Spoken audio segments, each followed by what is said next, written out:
Assalamualaikum warahmatullahi wabarakatuh. Bismillahirrahmanirrahim. Alhamdulillahirabbil alamin. Wassalatu wassalamu ala asrofil anbiya wal mursalin Sayyidina Muhammadin wa ala alihi wa sahbihi ajma'in, amma ba'd.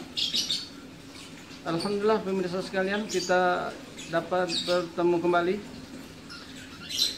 Saya doakan mudah-mudahan semua pemirsa, semua yang menonton video ini senantiasa dalam lindungan dan rahmat dan hidayat Allah SWT. Allah mudahkan segala urusan antum semua, baik urusan dunia maupun urusan akhirat. Amin ya rabbal alamin.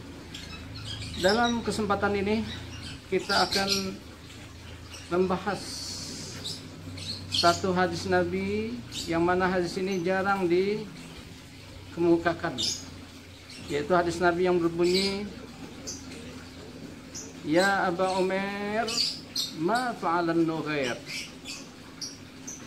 Pemirsa sekalian yang dimuliakan Allah SWT, Anas bin Malik radhiyallahu anhu berkata, Kana Rasulullah sallallahu alaihi wasallam ahsanan nasi khuluqa. Kana Rasulullah sallallahu alaihi wasallam ahsanan nasi khuluqa. Anas bin Malik radhiyallahu anhu berkata, adalah Rasulullah SAW manusia yang paling mulia akhlaknya, manusia yang paling agung budi pekertinya. Lantas Anas melanjutkan kesaksiannya, kisahnya. Anas berkata, Rasulullah SAW beliau selalu menziarahi kami, beliau selalu datang ke rumah kami. Setiap kali Nabi datang ke rumah kami, beliau selalu mencandai adik saya yang diberi nama panggilan Abu Umair. Nabi selalu mencandai adik saya yang diberi nama panggilan Abu Umair. Jadi ada Anas bin Malik ini, dia mempunyai adik kecil usianya 3 tahunan. Beliau adik saudaranya lain bapak. Nama panggilannya Abu Umair. Suatu hari Nabi datang ke rumah kami, kemudian dia melihat Abu Umair tidak seperti hari-hari biasanya lincah menyambut Nabi. Kali ini Nabi datang, dia murung, menyendiri, nampak kesedihan di mukanya. Lantas Nabi bertanya kepada ibunya, kepada ibu saya yang bernama Ummu Sulaim, wahai Ummu Sulaim, saya tidak biasanya melihat Abu Umair seperti ini. Nampak sedih di raut mukanya. Ada apa gerangan yang terjadi dengannya, wahai Ummu Sulaim? Ummu Sulaim menjawab, "Ya Rasulullah, dia mempunyai burung ya Rasulullah, yang mana dia selalu bermain dengan burung tersebut. Tiba-tiba burung itu mati ya Rasulullah. Itulah yang membuat dia bersedih. Dia seperti itu." Akhirnya Rasulullah, pemirsa sekalian, beliau hampiri anak tersebut.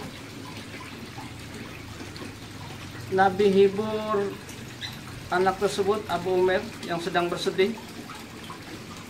Nabi usap-usap kepalanya, Nabi candai dia. Seraya Nabi berkata, "Ya Abu Umair, ma fa'alan Nughair?" Wahai Abu Umair, apa yang terjadi dengan Nughair? Apa yang terjadi dengan burungmu? Ceritakan kepadaku, wahai Abu Umair. Akhirnya Abu Umair, beliau bercerita tentang burungnya, bagaimana burungnya mati kepada Rasulullah SAW. Akhirnya anak kecil ini yang diberi nama panggilan Abu Umair, beliau senang hatinya, yang tadinya sedih gara-gara dihibur oleh Rasulullah menjadi hilang kesedihannya karena dapat hiburan, dapat perhatian dari Rasulullah. Maka beliau menjadi hilang kesedihannya. Bukan anak ini saja yang menjadi hilang sedihnya, bahkan ibunya merasa bangga dengan perhatian Rasulullah kepada anaknya. Bahkan saudaranya, abangnya Anas bin Malik juga ikut merasakan kebanggaan, senang hatinya betapa Rasulullah perhatian dengan keluarganya. Jadi pemirsa sekalian, dari hadis ini para ulama hadis mengambil pelajaran, memetik pelajaran dari hadis ini tidak kurang daripada 60 pelajaran. Tidak kurang daripada 60 pelajaran. Kita ambil 3 saja di antara pelajaran yang bisa diambil dari hadis ini. Yang pertama,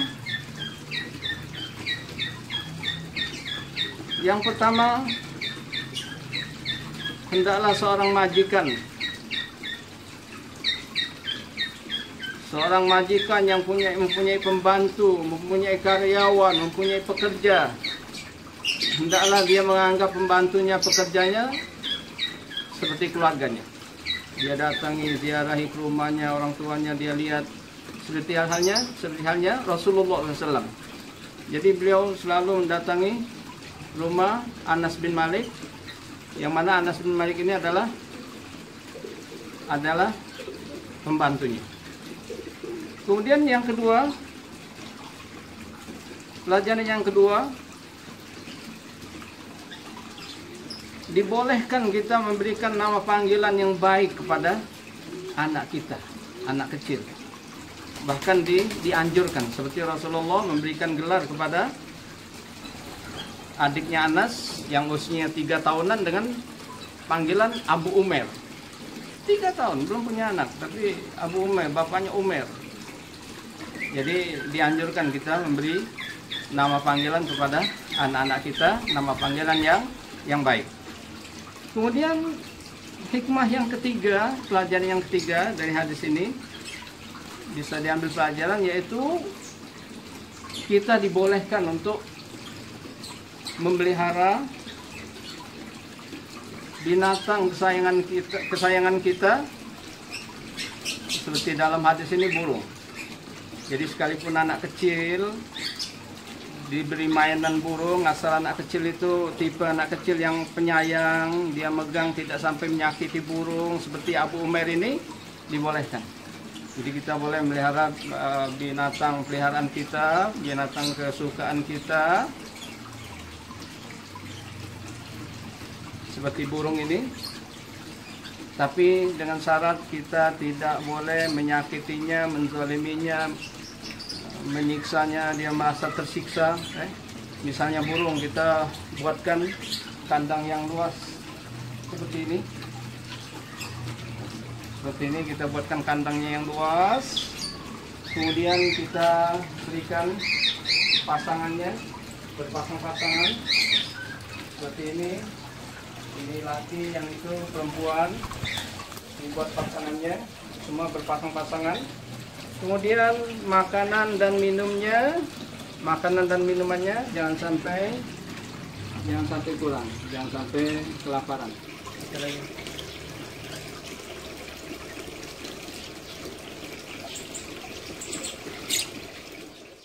Pemirsa sekalian, Anas bin Malik tadi, beliau sebelum bercerita mengungkapkan kisahnya tentang kejadian bagaimana adiknya mempunyai burung kesayangan mati, dia bersedia hanya dihibur oleh Rasulullah. Padahal Rasulullah orang yang sangat agung, pemimpin umat, beliau banyak memikirkan hal-hal yang besar. Namun urusan anak kecil yang orang anggapnya harus yang sepele, anak kecil sedih, tapi Rasulullah memberikan perhatian yang besar terhadap anak kecil ini. Akhirnya itulah Anas mengawali hadisnya dengan karena Rasulullah sallallahu alaihi wasallam ahsanan nasi khuluqa. Adalah Rasulullah sallallahu alaihi wasallam adalah manusia yang paling mulia akhlaknya, paling mulia, paling agung budi pekertinya. Juga Anas pernah berkata, qadamtu Rasulullah asra sinin. Saya menjadi khodam, menjadi pembantu Rasulullah selama 10 tahun. Namun saya tidak pernah mendengar Rasulullah berkata kepadaku, kenapa engkau lakukan ini, kenapa engkau tidak lakukan ini. Tidak pernah. Pemirsa sekalian, ya mungkin sampai di sini terlebih dahulu uraian kita tentang hadis tentang burung ini. Ya Aba Umar, ma fa'alan nughair. Insyaallah kita akan bersambung ke video berikutnya tentang fadilat menanam pohon. Demikian pemirsa sekalian. Namun jangan lupa kita terus mohon dukungan pemirsa sekalian agar terus kita bersemangat, dakwah ini terus berkembang. Yang belum mohon mensubscribe, like, kemudian share. Terima kasih banyak. Syukran lakum, jazakumullah. Wassalamualaikum warahmatullahi wabarakatuh.